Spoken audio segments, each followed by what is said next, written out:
ఈ 2 సంవత్సరాల కాలం పూర్తి అయిపోయింది. వాళ్ళ అధికారంలోకి వచ్చిన తర్వాత ఈ రాష్ట్రంలో ఒక్కరికైనా కొత్త పెన్షన్ ఇచ్చినా, ఒక్కరికన్నా వృద్ధాప్య పెన్షన్ ఇచ్చినా, వికలాంగుల పెన్షన్ ఇచ్చినా, భర్త చనిపోతే వితంతు పెన్షన్ ఇచ్చినా, ఏ ఒక్క పెన్షన్ కూడా ఇవ్వలేదు. అంటే 2 సంవత్సరాల నుంచి ఎవరికి 50 ఏళ్ళు ఉండలేదు. ఈ ఊళ్ళో ఈ తెలంగాణ రాష్ట్రంలో ఎవరు భర్త చనిపోలేదు. ఈ తెలంగాణ రాష్ట్రంలో ఎవరు వికలాంగులు లేదు, మన కొత్త వికలాంగులు కాలేదు. ఎవరికి అంటే అందరికీ ముంచేస్తుడు, ఎవరికి ఇస్తారు. ఇంకా చెప్పింది చెప్పేదేమో శ్రీరంగ నీతులు సోరేడేమో 90 పురుషాలు అన్నట్టున్నది. 4000 ఇస్తా, నేను 4000 ఇస్తా, అత్తకు 4000, కొడుకు 2000 అన్నాడు. అత్తకు 4000 లేదు, కొడుకు 2 రూపాయలు ఆటలు లేదు, 25 పైసలు కూడా ఇద్దరు. ఈ రకంగా అందరికీ మోసం, అన్ని రకాలుగా మోసాలు చేశారు. మన కేసీఆర్ కేసీఆర్ కళ్యాణ లక్ష్మి పథకం పెట్టాడు, అన్ని కులాలకు ఇచ్చాడు.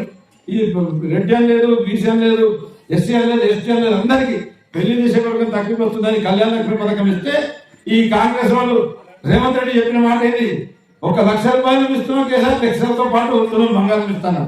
వచ్చిన వాళ్ళకైనా తులం బంగారం, ఆ 1 లక్ష రూపాయలు కూడా ఏడాది దాంట్లో కూడా ఇస్తారు. అప్పుడు మన పెళ్ళైన 2-3 నెలలనే మొత్తం 1 లక్ష రూపాయలు కళ్యాణ లక్ష్మి ఇచ్చేది.